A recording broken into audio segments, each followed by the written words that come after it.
Jamaah yang dimuliakan oleh Allah Jalla wa'ala, perjalanan kita ini masih sangat panjang ya. Kita baru di ronde kedua setelah alam rahim. Sebelumnya, setelah kematian, perjalanan kita lebih panjang daripada sebelumnya. Kita setelah kematian akan ada alam barzakh. Allah berfirman, hatta idza jaa ahaduhumul maut qala rabbi irji'un la'alli a'malu salihan fima tarak kalla innaha kalimatun huwa qailuha wa min waraihim barzakhun ila yaumi yub'atsun. Tatkala kematian mendatangi salah satu di antara mereka, dia menyatakan, ya Allah, kembalikan aku ke dunia, tundalah kematianku. Apa alasannya, apa tujuannya? Agar aku mampu melakukan amalan-amalan saleh yang pernah aku tinggalkan. Maka Allah menjawab, kalla, sekali-kali tidak. Itu hanya ucapan omong kosong dia saja. Apa maknanya? Allah terangkan dalam surat Al-A'raf, mana innaha kalimatun huwa qailuha. Allah menyebutkan dalam surat Al-A'raf, walau ruddu la'adu lima nuhu an. Manusia ini, andai kata dikembalikan lagi ke dunia ini, mereka akan kembali melakukan hal-hal yang telah dilarang oleh agama mereka. Ini maknanya. Kemudian Allah menyatakan, wa min waraihim barzakhun ila yaumi yub'atsun. Setelah kematian akan ada alam barzakh, mereka di dalamnya sampai datang hari kebangkitan. Kita di alam kuburan, di alam kubur, di alam barzakh bisa jadi 1 juta tahun, 1000 tahun, 100 tahun. Dan kondisi kita di alam barzakh hanya satu dari dua kondisi, tidak ada yang ketiga. Kalau tidak mendapatkan nikmat, maka mendapatkan siksa. Kalau tidak mendapatkan siksa, maka mendapatkan nikmat. Tidak ada kondisi yang ketiga. Sekalipun kita menangis, mengeluarkan air mata darah, Allah tidak akan mengembalikan kita. Oleh karena itu, Utsman bin Affan ketika melewati pemakaman, beliau menangis. Sehingga suatu saat dilihat oleh murid beliau. Muridnya ini bertanya, wahai Utsman bin Affan, aku tidak melihat engkau menangis seperti ini ketika dibicarakan surga dan neraka di hadapanmu. Artinya, rasa takut beliau ketika berada di depan pemakaman, kuburan, itu lebih dahsyat daripada ketika beliau mendengar surga dan neraka. Kenapa demikian, wahai Utsman? Maka beliau pun menyatakan, laqad sami'tu Rasulullah sallallahu alaihi wasallam. Karena aku telah mendengar sabda Nabi sallallahu alaihi wasallam. Maka beliau pun menyebutkan sabda beliau yang berbunyi, inna hadhil qubur awwalu manazilil akhirah fa inna ja minha fama ba'du aisaru min. Sesungguhnya alam barzakh ini, alam kubur ini adalah jenjang pertama dari jenjang akhirat. Barang siapa yang selamat di dalam alam barzakh ini, maka perjalanan setelah alam barzakh akan lebih mudah lagi. Artinya kalau di alam barzakh saja dia sudah dipersulitkan, maka perjalanan setelah alam barzakh akan lebih sulit lagi. Hadis ini diriwayatkan oleh Imam Muslim. Setelah alam barzakh masih ada yaumul mahsyar. Nabi SAW bersabda, yuhsyarun nasu hufatan uratan ghurla. Manusia dibangkitkan dari kuburan mereka dalam keadaan tidak berpakaian sehelai benang pun, tidak beralas kaki dan tidak bersunat. Membuat Aisyah bertanya. Maka Aisyah bertanya, ya Rasulullah, ar-rijalu wan nisa ala yanzuru ba'dhum ila ba'd. Wahai Rasulullah, kalau kondisi mereka seperti itu, tidak berpakaian sehelai benang pun, tidakkah membuat wanita melihat kepada aurat lelaki? Dan tidakkah membuat lelaki mengintip dan melihat kepada aurat wanita? Karena semuanya dikumpulkan dan tidak berpakaian sehelai benang pun. Karena di dunia ini tidak jangankan terbuka, yang tertutup aja ada yang ngintip. Maka Aisyah bertanya, wahai Rasulullah, kalau kondisi manusia di hari kiamat seperti itu, tidakkah akan membuat wanita melihat kepada lelaki dan kaum lelaki melihat kepada wanita? Apa jawabannya Rasulullah jamaah? Nabi menjawab, ya Aisyah, al-amru asyaddu min dhalik. Wahai Aisyah, hari kiamat itu hari yang sangat dahsyat. Mereka tidak lagi terpikirkan oleh mereka hal-hal yang seperti itu. Hadis riwayat Al-Imam Al-Bukhari dari Aisyah.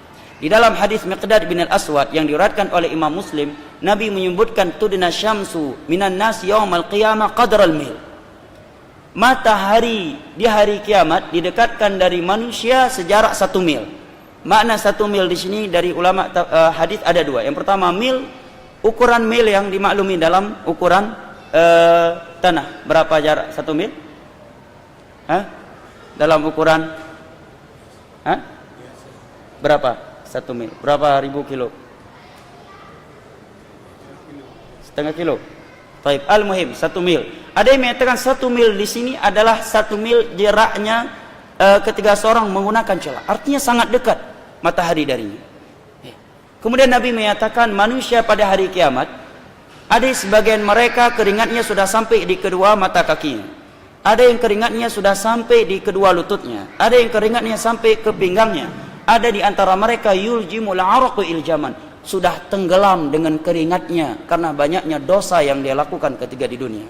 Dan Allah menyebutkan pada hari kiamat, yauma yafirul mar'u min akhi wa ummihi wa abi wa sahibatihi wa bani likulli imri'in minhum yauma idzin syu'nu yughni. Setiap orang lari dari istrinya, lari dari anaknya, lari dari bapaknya, dari ibunya. Semua mereka tersibukkan dengan urusannya masing-masing. Bahkan Allah menyebutkan dalam surat Al-Ma'arij, yawaddul mujrimu law yaftaji min 'adzabi yaumi idzin bibani wa sahibatihi wa akhi wa fasilatihi allati tu'wi wa man fil ardi jami'an thumma yunji. Pada hari kiamat orang yang banyak melakukan dosa, dia berangan-angan kalau orang tuanya, anaknya, istrinya dan seluruh manusia bisa dia jadikan sebagai tebusan dia dari api neraka. Artinya kalau diberikan pilihan, kamu yang masuk neraka atau ibumu, dia akan memilih ibu saya saja, jangan saya. Karena dahsyatnya hari kiamat. Setelah padang mahsyar akan ada hisab, dan hisab itu ada dua. Yang pertama arad, pemaparan. Allah sebutkan dosa hamba tersebut, kemudian ketika dia sudah pesimis dari rahmat Allah, Allah menyatakan laqad sartatuha 'alaika fid dunya wa ana aghfiru lakal yauma. Di dunia aku telah aku tutupi dosa kamu ini, maka pada hari ini aku akan mengampuninya. Ini hanya pemaparan, tidak didiskusikan oleh Allah. Ini hisab yang disebut dengan arad. Hadisnya riwayat Imam Muslim. Yang kedua niqash. Hisab yang bentuknya niqash, diskusi dari Allah. Maka Nabi menyatakan man nuqisha fil hisab udzib. Barang siapa yang didiskusi oleh Allah terhadap dosa-dosa yang dia lakukan, maka pasti dia akan diadab setelah itu. Artinya kalau sempat Allah bertanya, kenapa kamu melakukan ini? Kenapa kamu melakukan ini? Kenapa kamu melakukan ini? Maka orang yang seperti ini hisabnya, kata Nabi, udzib, pasti akan diadab setelah itu. Setelah hisab akan ada mizan. Setelah mizan akan ada perintah mengambil buku catatan amalan. Kalau kita mengambil dengan tangan kanan dari sebelah kanan, maka kita akan beruntung. Tetapi jika kita termasuk dari orang-orang yang mengambilnya dari sebelah kiri, dengan tangan kiri, dari belakang punggung kita, maka kita akan celaka. Sebagaimana yang Allah sebutkan dalam surat Al-Insyiqaq. Setelah itu belum selesai jamaah. Masih ada as-sirat. As-sirat sebuah jembatan yang disebutkan oleh sahabat Jabir, adaq minasy'ar wa ahad minasif. Lebih tipis daripada rambut dan lebih tajam daripada pedang. Sungguh tak terbayang bagi kita. Memang tidak terbayang, itu alam gaib. Coba bayangkan, jembatan lebih tipis daripada rambut, lebih tajam daripada pedang. Kemudian Nabi sebutkan di bawahnya api neraka yang menyala-nyala, dan di atasnya ada duri-duri yang menyambar siapa yang Allah perintahkan. Sehingga Nabi menyebutkan di antara mereka ada yang melewatinya secepat kilat, ada yang secepat mata memandang, ada yang secepat kuda, ada yang secepat orang yang berlari. Ada yang berjalan kemudian jatuh sehingga tersungkur ke dalam api neraka yang ada di bawahnya. Setelah itu barulah syurga dan neraka, jika kita tidak termasuk dari golongan yang Allah hentikan di qantarah setelah as-sirat. Apa itu qantarah? Tempat penegakan qisas. Qisas ditegakkan di saat itu. Hanya saja qisas di saat itu dibayar dengan pahala. Kalau pahala kita tidak cukup untuk membayar kezaliman kita kepada orang-orang yang pernah kita zalimi ketika di dunia pada harta mereka, kehormatan mereka atau darah mereka, maka kata Nabi dosa-dosa mereka Allah kumpulkan, Allah timpakan kepada orang yang pernah melakukan kezaliman kepada mereka. Sehingga pada hari kiamat bisa jadi orang di dunia nggak pernah berzina, bertemu dengan Allah menanggung dosa zina. Karena korban kezalimannya itu pernah berzina, dan pahala ibadah dia tidak cukup membayar kezaliman dia kepada korban dia tersebut. Bisa jadi dia di dunia tidak pernah korupsi, tetapi bertemu dengan Allah membawa dosa korupsi karena dia pernah menzalimi orang yang korupsi. Bisa jadi di dunia dia tidak pernah berjudi, tidak pernah menjadi LGBT, tetapi pada hari kiamat membawa dosa itu semuanya karena korban dia ada di antara mereka dan pahala ibadah dia tidak cukup untuk menebus kezaliman dia terhadap mereka. Itu yang disebut oleh Nabi di dalam hadis yang diriwayatkan oleh Imam Bukhari dari Abu Hurairah dengan sebutan al-muflis, orang yang pailit. Setelah itu baru syurga dan neraka. Itu pun kalau kita tidak termasuk dari ashabul a'raf. Satu surat dalam Al-Quran bernama Al-A'raf. Ya, bisa dilihat pada surat tersebut penjelasannya. Disebutkan oleh Al-Imam Ibnu Katsir di dalam tafsir beliau pada surat ini, sebuah riwayat dari Imam Ahmad bahwa ashabul a'raf ini Allah berhentikan mereka di antara surga dan neraka tatkala amal kebaikan mereka seberat amal keburukan mereka. Amalan keburukan mereka seberat amal kebaikan mereka. Mereka tidak langsung dimasukkan ke dalam surga karena amal kejelekan mereka seberat kebaikan mereka, dan mereka juga tidak langsung dimasukkan ke dalam neraka karena amal kebaikan mereka seberat amal kejelekan mereka. Sampai Allah memutuskan hukumnya kepada mereka sesuai dengan keadilan dan hikmahnya.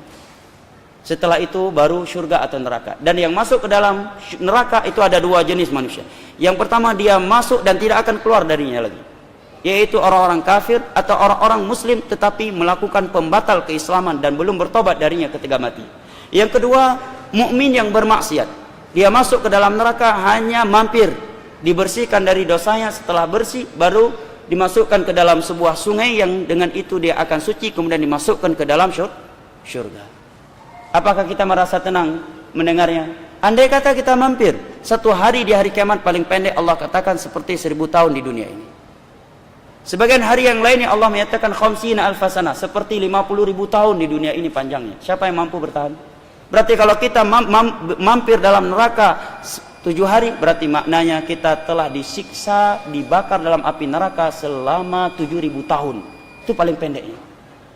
Perjalanan masih sangat panjang jamaah. Semua kita akan mempertanggungjawabkan apa yang kita perbuatkan. Masing-masing di antara kita memperhatikan perbuatannya diri sendiri, jangan sibuk surga orang lain, ternyata surganya sendiri tidak terpikirkan.